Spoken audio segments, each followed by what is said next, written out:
All right, we're on hole number 6 of the Vintage Cup, or excuse me, Vintage Open.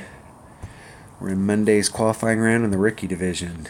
We are using it strictly for practice today.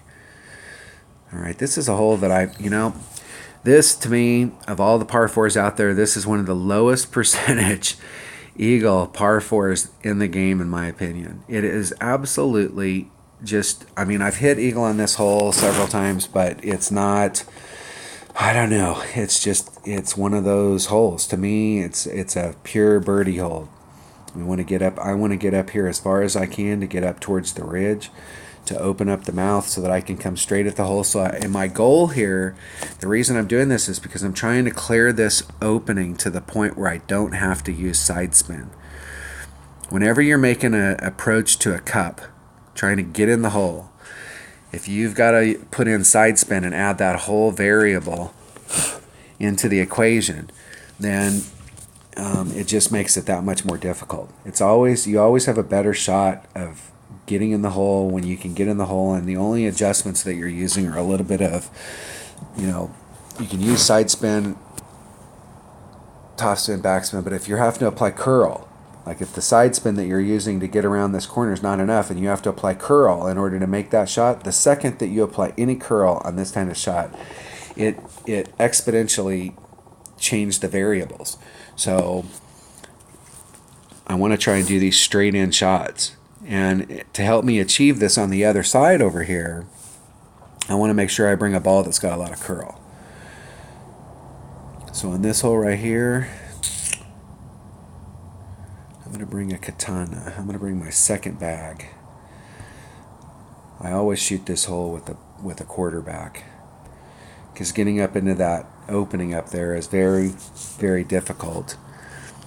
You're at the end of your run where you have the least amount of control of the ball, and so you want the most accurate club in the bag to be the one that hit that ball. It's very easy if you're hitting up to the upper part. It's the only downside of hitting to the upper part is if you hit to the upper fairway and you get caught in the rough, you're done. If you hit to the lower fairway and you get caught in the bottom rough, you could still get on. But the upper shot opens that fairway up on the green and gives you a much better second shot.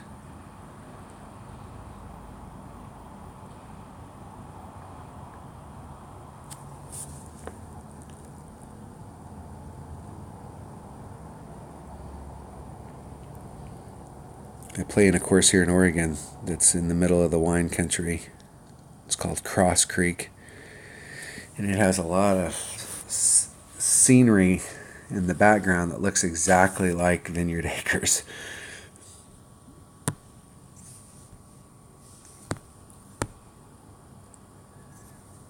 All right, we want to give ourselves lots of room out here.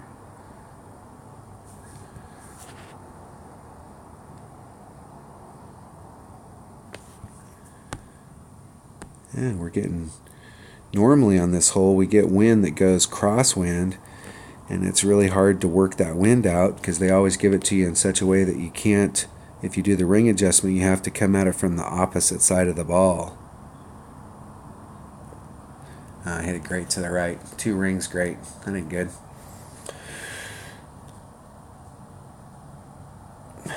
It wouldn't be good if I had an extra mile. But with a quarterback, it just rolls right on up. That's why when you're doing some shots, it's just better to rethink your clubs.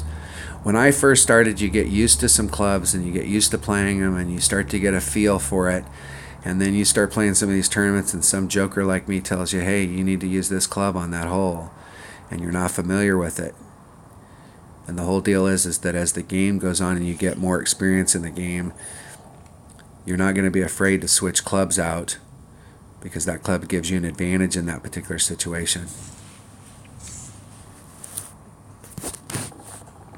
And don't be afraid to go out and just play someday with clubs that you don't, go out and use your big dog and use it on every hole and see where it's good and see where it's bad. Okay, there's red line, there's red line. So I'm right at minimum club.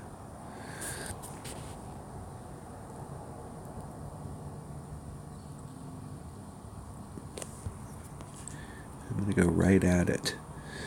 Okay, so I'm at minimum club with my sniper. That's 1.3 per ring. So there's 2.9.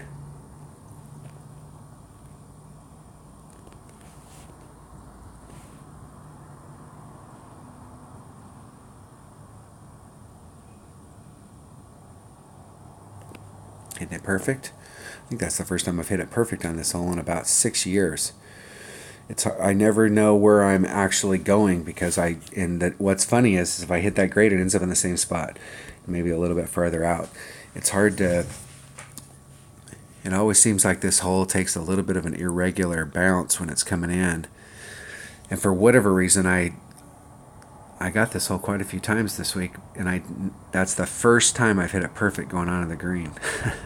So I haven't been able to tell. I haven't been making any adjustments. Until I can hit it perfect. I'll go back and watch that video and see what the deal was. But if you're not hitting perfect on those shots and then you go, well, I need to make this change, none of those changes matter if you can't hit it perfect because you don't know. So especially when you're practicing, it sucks when you're not hitting things perfect because you're not really getting any good information.